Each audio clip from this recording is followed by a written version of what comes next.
নিজ ভাসুরের সাথে বিয়েটা মেনে নিতে পারছিল না কবিতা। স্বামী গত হলো মাত্র 6 মাস। 6 মাসে জীবনে নানান পরিস্থিতিতে পড়তে হয়েছে তাকে। বয়স 18তে বিয়ে, 20-এ বিধবা মেনে নিয়ে শ্বশুরকুলে থাকাটা ভীষণ যন্ত্রণার। ভালোবেসে ক্লাসমেটের হাত ধরে বাবার সংসার ছেড়েছিল। শাশুড়ি মেনে না নিলেও ফেলে দেয়নি, কড়া শাসনেও রাখেনি। তবে নিষেধ ছিল সন্তান যেন না আসে গর্ভে। আমি স্পষ্ট বলে দিচ্ছি, আমার ছেলে তোমার যতই কাছে আসার চেষ্টা করুক না কেন, তুমি কিন্তু মোটেও তাকে কোনো সুযোগ দেবে না। আর যদি সুযোগ দিতে চাও সেটা তোমাদের ব্যক্তিগত বিষয়, কিন্তু আমি এখনই তোমার গর্ভে কোনো সন্তান আসুক সেটা চাই না। কিন্তু মা, ও আমার স্বামী, আমি তাকে তার অধিকার থেকে বঞ্চিত করে রাখতে পারি না। তাছাড়া আমি কতদিন আটকে রাখতে পারবো ওকে? ও যদি আমার কাছে জোর করে চলে আসে তাহলে একদিন না একদিন হয়তো আমার গর্ভে সন্তান এসে যেতেই পারে। আর আপনি বা কেন আমাকে সন্তান নিতে নিষেধ করছেন? আপনার ছেলে আমাকে আইনত বিয়ে করেছে। আমার পেটে সন্তান আসলে সে নিশ্চয়ই অবৈধ হবে না। কোনটা বৈধ আর কোনটা অবৈধ সেটা নিয়ে আমি তোমার সাথে তর্ক করব না। আমি যেটা বলেছি শুধু সেটা মাথায় রাখতে হবে, না হলে কিন্তু আমি তোমাকে এখানে থাকতে দিতে পারবো না। আমার ছেলে হয়তো তোমাকে বিয়ে করেছে, কিন্তু এটা আমার সংসার, এখানে আমি যেটা বলি সেটাই হয়। তোমার গর্ভে যেন কোনো সন্তান না আসে, কথাটা মনে থাকে যেন।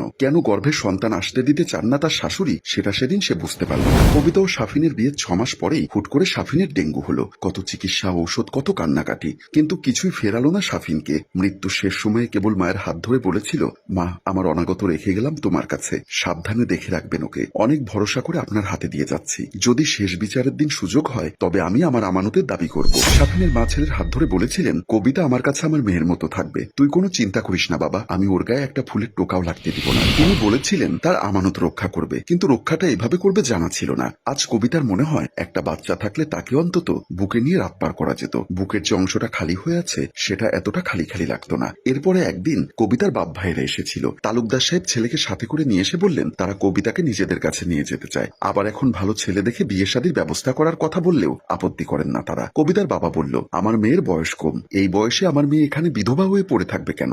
আমরা আবার ধুমধাম করে মেয়ের বিয়ে দিতে চাই। কবিতার ভাই বলল, আমার বোনের চোখের জল আমি সহ্য করতে পারবো না। আমি আশা করব আপনারাও কোনো আপত্তি করবেন না। আমার বোনকে নিয়ে যেতে এসেছি। কবিতা কিছুই বলছে না, নীরবে চোখের জল ফেলে যাচ্ছে। প্রথম দিকে সাফিনের মায়ের আপত্তি ছিল, আমার ছেলে নেই তাতে কি হয়েছে, ও আমার মেয়ের মতো আমার সাথে না হয়ে এখানে থাকবে। ওকে যদি আপনারা নিয়ে চলে যান তাহলে আমিও যে আমার ছেলের স্মৃতিটুকু হারিয়ে ফেলব। তিনি চাইলেন কবিতা তার সাথে থাকুক, কিন্তু পরক্ষণে চিন্তা করলেন চোখের সামনে যুবতী পুত্রবধূ চোখ মুখে যন্ত্রণা নিয়ে ঘুরে বেড়াচ্ছে, এটা দেখা তার পক্ষে সম্ভব হবে না। মেয়েটার মুখ দেখলেই কান্না আসে তার। মেয়েটার ব্যথা তার সহ্য হয়নি। তিনি আর আপত্তি না করে বললেন, ঠিক আছে, আপনারা ওকে নিয়ে যান, তার জন্য যেটা ভালো হয় সেটাই করুন। না চাইতেও কবিতা সেদিন গেল বাবা ভাইয়ের সাথে অজানা ভবিষ্যতের উদ্দেশ্যে। কন্যা বিদায়ের মতো তিনি নিজের পুত্রবধূকে বিদায় দিলেন অত্যন্ত আদরে। কবিতাকে তার বাবা ভাই নিয়ে যাওয়ার 3 দিনের দিন সকালেই আবার কবিতাদের বাড়িতে উপস্থিত হন তিনি। কবিতার মা হাত ধরে খুব কান্নাকাটি করেন। জোয়ান পুত্র হারানোর শোকে তার শরীর স্বাস্থ্য অনেকটাই খারাপ হয়ে গেছে। সুশ্রী চেহারায় জুটেছে কালিমা। তিনি সবার সামনে কেঁদে ফেললেন। কবিতার বাবা ওনাকে সান্ত্বনা দিলেন। পরিস্থিতি সামলে গেলে বাড়ির সবাইকে অবাক করে দিয়ে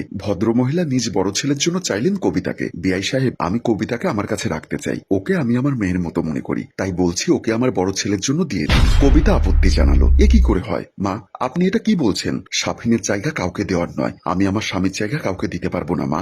স্পষ্ট ভাষায় সেই কথা বাবা ভাইকেও বলেছে, অথচ সাফিনের মা নাছোড়বান্দা। তিনি কবিতার হাত ধরে বললেন, মারে, আমি তোর বয়সে ছিলাম যখন প্রথম সন্তান জন্মের সময় মারা যায়। সন্তান শোকের থেকেও নিজের মা হওয়ার ক্ষমতা নিয়ে পড়ে যায় দুশ্চিন্তায়। এরপর অনেক চিকিৎসার পর আমার আবিদ জন্ম নিল। আবিদের 2 বছর পর জন্মালো সাফিন। সাফিনের পর আমার জরায়ু কেটে ফেলতে হয়েছিল, আর সন্তান জন্ম দিতে পারিনি। তাই আমি চেয়েছিলাম তোমার বয়সটা একটু হোক, তারপর বাচ্চা নিলে তোমারও ক্ষতি হবে না, আমাদেরও সব ইচ্ছা পূর্ণ হবে, অন্তত একটা মেয়ের ইচ্ছে। যদি আমি জানতাম আমার সাফিনের মা কথা বলতে পারলেন না। কবিতা তার দিকে অসহায়ভাবে তাকিয়েছিল। তার কোনো অনুভূতি হয় না, কিন্তু কেবল মনে হতে থাকে এই শরীরে অন্য কাউকে স্পর্শ করতে দিতে পারবে না সে আবারও তার স্পষ্ট মতামত জানিয়ে দিলেও কেউ গ্রহণ করল না। তার বাবাও বললেন, আমরা এমনিতেও অন্য একজন পাত্র দেখছিলাম তোর জন্য, তুই যদি আবার ও বাড়িতে ফিরে যাস তাহলে তোর জন্য সুবিধাই হবে। বিয়ের দিন তারিখ পাকা করার পূর্বে প্রথমবারের মতো দেখা হলো আবিদের সাথে কবিতার। কবিতা আগে ভাইয়ের অনেক কথাই শুনেছিল সাফিনের মুখ থেকে। লেখাপড়ার সুবাদে জাপানে অবস্থান করছিল আবিদ, সাফিনের থেকে মাত্র বছর 2 বড়। কথা ছিল লেখাপড়া শেষে সাফিনও চলে যাবে ভাইয়ের কাছে, ওখানে একটা ভালো চাকরির ব্যবস্থা করে দিবে আবিদ। কিন্তু বিধাতার পরিকল্পনা ছিল ভিন্ন। একসময় তাদের দুজনকে একসাথে কথা বলতে পাঠানো হলো। কবিতার সাথে কথা বলতে তার যে বেশ জড়তা কাজ করছে বুঝতে বাকি রইল না তার। বিয়েতে আপনার মত নেই কবিতা? একজন বিধবাকে বিয়ে করতে আপনিই বা মত দিলেন কি করে? উপরন্ত সে আপনার ভাইয়ের স্ত্রী। আমার সাথে বিয়ে না হলেও তো অন্য কাউকে করতে হবে। আমি সাফিনের জায়গা কাউকে দিতে পারবো না, আমরা কেউই কারোর জায়গা নিতে পারবো না। কেবল নতুন করে সবটা শুরু হয়। আপনি আমাকে বিয়ে করলে পস্তাবেন, আমি আপনাকে শারীরিক। কবিতা, আমার কথা শুনুন। আবিদ কবিতাকে থামিয়ে দিতেই সে মাথা উপরে তুলে তাকালো। আমি বিয়েটা কেবল মায়ের কথা চিন্তা করে রাজি হয়েছি। আপনিও তো আমার ভাই শাফিনকে ভালোবাসেন, তাহলে শাফিনের মায়ের প্রতি আপনার কিছু দায়িত্ব থাকে। আমরা নিজেদের মধ্যে বিষয়টা ডিল করে নিতে পারি। Contract marriage? আবিদ মুচকি হেসে বলল, আপনি বেশ বুদ্ধিমতী কবিতা। বেশ, আমার আপত্তি নেই। পেপারস পাঠিয়ে দিব আমি মেইল করে, আপনি সাইন করে দিবেন। আপনার কোনো শর্ত? যদি কোনো শর্ত থাকে অবশ্যই আমাকে বলতে পারেন। আমি কখনো আপনার সন্তান গর্ভে ধারণ করব না। আপনি কিন্তু আমাকে কখনোই এটা নিয়ে জোর করতে পারবেন না। সন্তান ধারণের কথা তখন আসবে যখন আপনি আমার সাথে ফিজিক্যালি থাকবেন। আপনি কি এতে রাজি আছেন? আমি কখন বলেছি? তাহলে এই কথা আবার কেন উঠছে?